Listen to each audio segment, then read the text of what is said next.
শুয়ে পড়ো মিথিলা, মেয়েটাকে বুকের কাছে রেখে শুয়ে পড়ো। তুমিও শুয়ে পড়ো, বড় ভয় আছি গো। ভয় নেই, গ্রামের সবাই বাইরে পাহারায় আছে।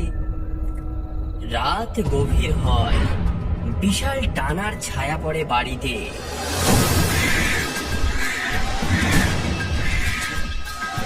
ওই ওই ওই এসে গেছে, এসে গেছে। সবাই সবাই প্রস্তুত হও, সবাই প্রস্তুত হও।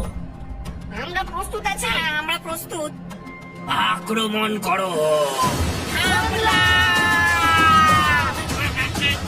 হঠাৎ ঝোপের আড়াল থেকে বেরিয়ে এসে সকলে লাঠি ঝাঁটা নিয়ে আক্রমণ করে কাকেদের উপর।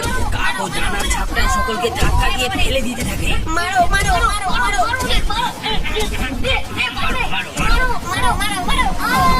ওরে বাবা রে, ওরে বাবা রে, এই ঠুকরে দিল, ঠুকরে দিল। ও বাবা গো, থামো, সকলে থামো, রাজকুমারের আদেশ, থামো। ফিরে যাও তুমি, এটা আমার আদেশ। আর গিয়ে ডাইনিকে বলো আমি থাকতে কোনো শিশুকে তুলে নিয়ে যেতে দেবো না। ফিরে যাও বলছি। কাকটি আরেকবার ডেকে ফিরে গেল আকাশে। কে কে আপনি? আমাদের আমাদের বাঁচানোর জন্য ধন্যবাদ। আপনাদের মতোই কাকেদেরও একটা রাজ্য আছে, আর আমি সেই রাজ্যের রাজকুমার। আপনাদের কাকেরা আমাদের ছোট ছোট ছেলে মেয়েদেরকে কেন তুলে নিয়ে যাচ্ছে? এক ডাইনি আমাদের রাজ্য আক্রমণ করেছে। আমার বাবা সেই ডাইনির হাতে বন্দি, আমি পালিয়ে এসেছি একমাত্র। হ্যাঁ, তারপর সেই ডাইনি নিজের কার্যসিদ্ধির জন্য আমাদের সেনা দিয়ে তোমাদের ছোট ছোট বাচ্চাদের তুলে নিয়ে যাচ্ছে। হ্যাঁ, আমার আমার নাতি তবে তোমাদেরই দেশে আছে। তাকে তাকে কি করে ফিরে পাবো বলো? এখনো সবাই ঠিক আছে, তবে বেশি দেরি করলে সব বাচ্চারাই কাকাসুরে বদলে যাবে। তখন তাদের ফেরানো খুব মুশকিল হয়ে যাবে। আমি আমি ফিরিয়ে আনবো আমার নাতিকে, আমি নিজে ফিরিয়ে আনবো এই দেশে। কিন্তু কিন্তু আপনি কে? আজ থেকে 20 বছর আগে লোকে আমায় তুঙ্গনাথ তান্ত্রিক বলে চিনত। 20 বছর হলো আমি তন্ত্র সাধনা ছেড়েছি, তবে নাতিকে বাঁচাতে আমি আবার তান্ত্রিক রূপে ফিরবো। বেশ, তবে আমাকে একটু বিশ্রাম নিতে হবে। কাল সকালে আমরা রওনা দেব। আর হ্যাঁ, গ্রামের সকলের বাড়ির সামনে একটা করে কাকতাড়ুয়া বানিয়ে রাখুন, কাকেরা ওটিকে ভয় করে। রাজকুমারের কথা মতো সকলে তাই করলো। আপনি 20 বছর আগে তন্ত্র সাধনা ছাড়লেন কেন? সেও এক কাহিনী, শুনবেন? নিশ্চয়ই। কঠিন তপস্যা করে আমি শ্যামা সুন্দরী দেবীর থেকে পেয়েছিলাম চক্ষ দণ্ড। সেই দণ্ডের শক্তির কাছে যে কোনো অশুভ শক্তি নাশ হতো।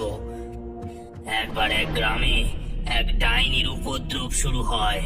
আমি সেখানে যাই এবং ডাইনিকে প্রায় বন্দি করে ফেলি। ছেড়ে দে, ছেড়ে দে আমায় তান্ত্রিক, ছেড়ে দে, নইলে এই মেয়ের সর্বনাশ করে দেব। সর্বনাশ তো তোর হবে রে এবার। ভালোই ভালোই বলছি, মেয়েটাকে ছেড়ে দে। আমার মেয়েটাকে মেরে ফেলবে যে? আপনার পায়ে পড়ি, আপনার পায়ে পড়ি, ওই ডাইনিকে যেতে দিন। আমাকে আমার কাজ করতে দিন দয়া করে।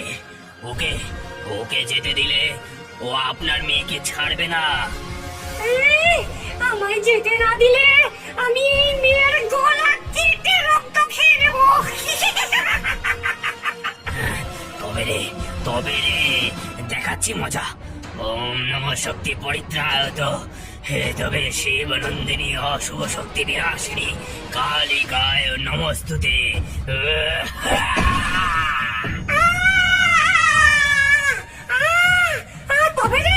তবে রে দেখ মেয়েটার কি হাল করি। মা, মা বাঁচাও। আপনি থামুন, মেয়েটাকে মেরে ফেললো যে। এমন সময় আমার হাতের চক্ষুদণ্ডের চোখ জ্বলে উঠলো। এক জাদু শক্তি বেরিয়ে আসলো তার থেকে। কিন্তু কিন্তু মেয়েটির বাবা আমাকে থামাতে গিয়ে চক্ষুদণ্ডের মুখ দিল ঘুরিয়ে। জাদু শক্তি গিয়ে লাগলো ঘরের মাথার খড়ের চালে।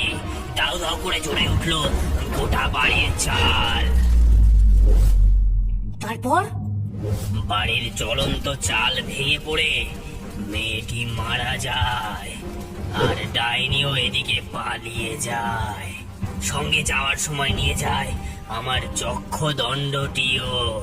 গ্রামের সকলে আমাকেই দায়ী করে মেয়েটির মৃত্যুর জন্য।